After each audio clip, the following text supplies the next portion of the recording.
Alright, how's it going there, Algebra 2 C people? This is going to be, I hope, a short video. At least in my mind I envision it being short, but you know how that goes. But this is an introduction to Lesson 7.4. Now, I want you to think about the problems you did for 7.3, which were what's called multiplying rational expressions, which you saw what they were. They were kind of messy looking, you know, binomials and trinomials and things like that. And multiplying is kind of nice because you can just multiply top to top, bottom to bottom, and go. The confusing thing about adding and subtracting, which is what 7.4 is about, is that you have to have a common denominator to do addition and subtraction, which makes it actually more difficult. So this is an introduction because I think it's critical that you understand. I mean, look at the problems behind me here. You might look at those and say, yeah, hello, 5th grade. Yeah, because you haven't done these problems on your own in a long time. We've relied on our calculators to do them. But it is critical to understand, how did you go about getting a common denominator once upon a time? Because you're going to need the knowledge to do the problems we actually need to do, which is going to come next video. Now, the first segment for this week is just going to be proving to me that if I give you a problem to add or subtract, that you can actually find the common denominator. I'm not even going to be asking you to do the addition and subtraction this week. Can you come up with the common denominator? That's what we're going to do. So I'm going to talk about that with this one. Now, just for recollection's sake, I started with this example 1, which is super straightforward. It already has a common denominator. But I just want to remind you, if I ask you to do something like 3/7 plus 2/7, remember, once you get the common denominator, you only add or subtract the numerators. So 3/7 plus 2/7 is 3 plus 2, 5/7.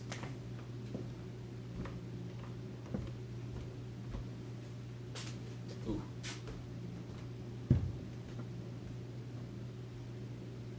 Okay? Now, like I said, I know I wasn't going to ask you to do the addition in the first assignments, but I'm going to go through that process here because these are just basic numbers and it's just natural to talk about. So now, there's a couple of different ideas here. Now, this one has a very straightforward idea that's going to be utilized a lot in the real lesson 7.4.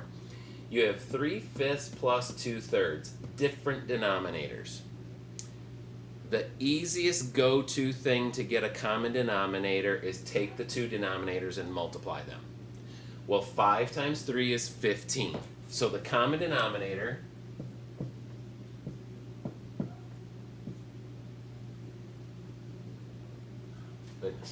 struggling here, folks. Keep making silly stuff. There we go. So the common denominator is going to be 15. Now, if you're actually asked to finish this, remember what you would ask yourself. Say, how's this 5 going to become a 15? Well, if you take it times 3, that makes it 15. So what you do to the bottom, you do to the top, so you times this by 3, and you get yourself 9. And then you ask yourself the same question about the other fraction. How did this 3 turn into a 15? You can multiply it by 5. There's where 15 comes in. Do the exact same thing to the top. 2 times 5 being 10. So now that you have 9/15 plus 10/15, you do 9 plus 10, or 19/15.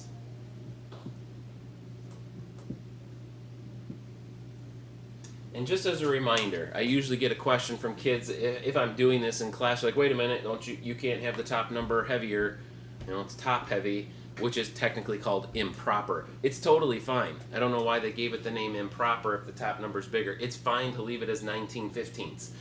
We don't have to change it to what would be known as 1 and 4/15. Totally fine, going to leave it. So that's a very common use. 5 times 3, 15, there's your common denominator. Now, sometimes that's the best method, and I'll go about that. And the reason that was the best method for here, because I'm going to talk about the next example in a second, 5 is what's called a prime number. You can't break it down into anything else that multiplies to 5. 1 times 5. That's it.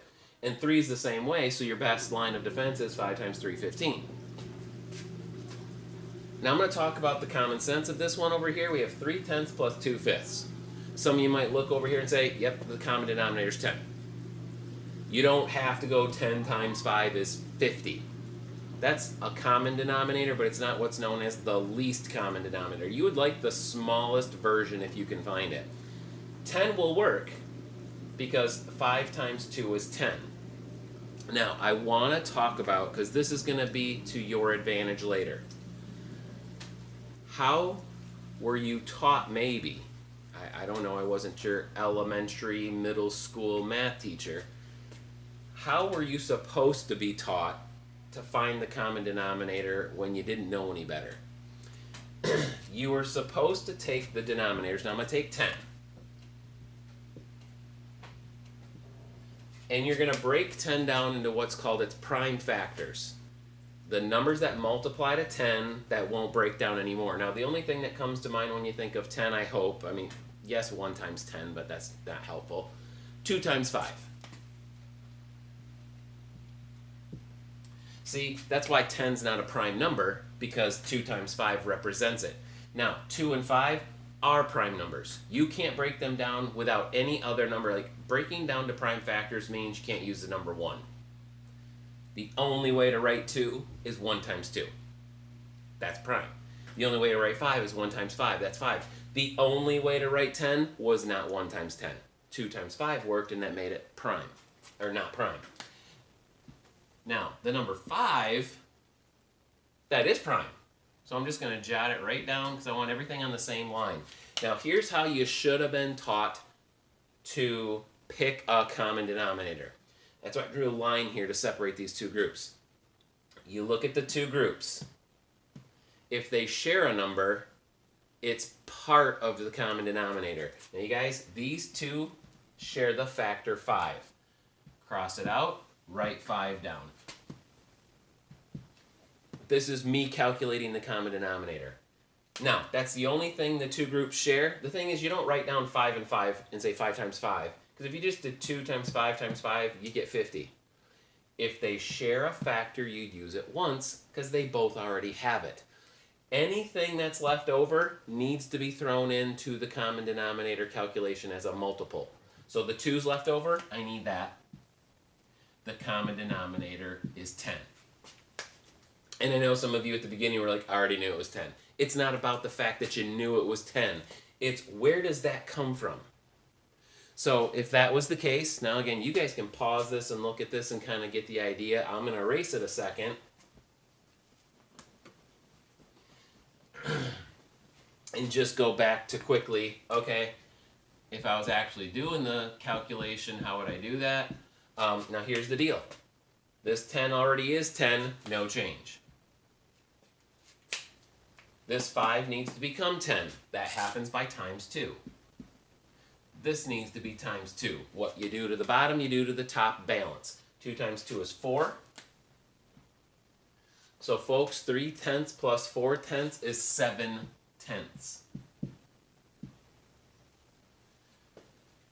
Okay, in the final example in this little introductory video, I chose one that's messy. Okay, 5/12 plus 7/30. Again, you don't necessarily want to do 12 times 30, which is 360.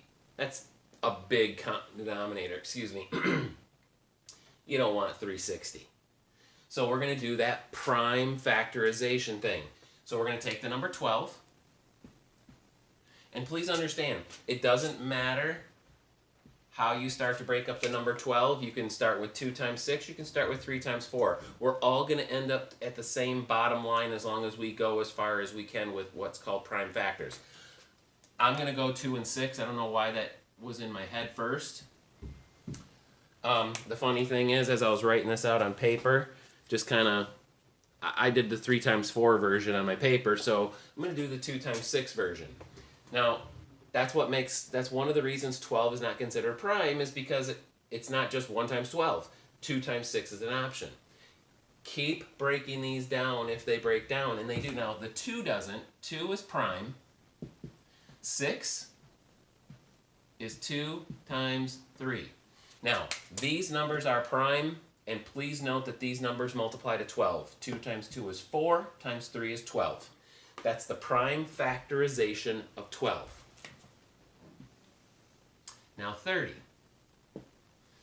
There's a number of ways you can think of 30, but the first thing that comes to mind is, for me, is 5 times 6. You could have thought 3 times 10, and you could have thought 2 times 15. They all work. 5 is already prime. Jot it down. 6, as in the previous example, is 2 times 3.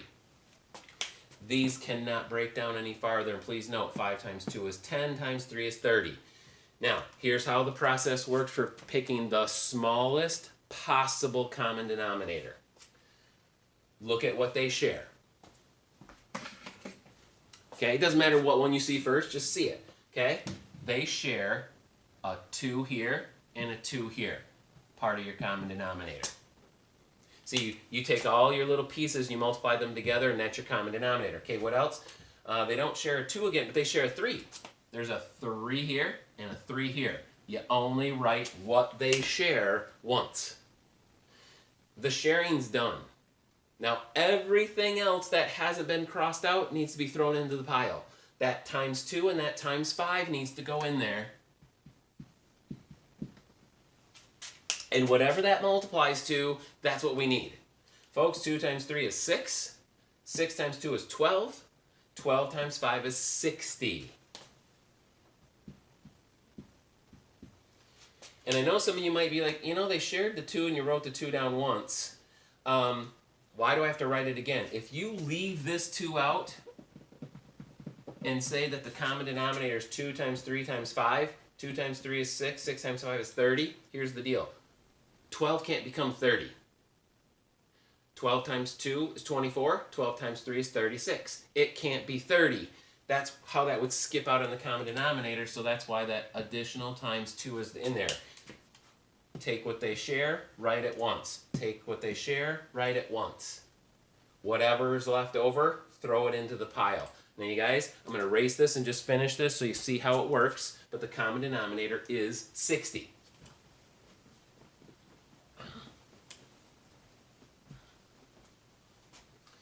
So if I was to change the denominator to 60 and 60, now again, you might not know, say, I don't know what gives me, if you don't know, just get the calculator out and say, what's 60 divided by 12?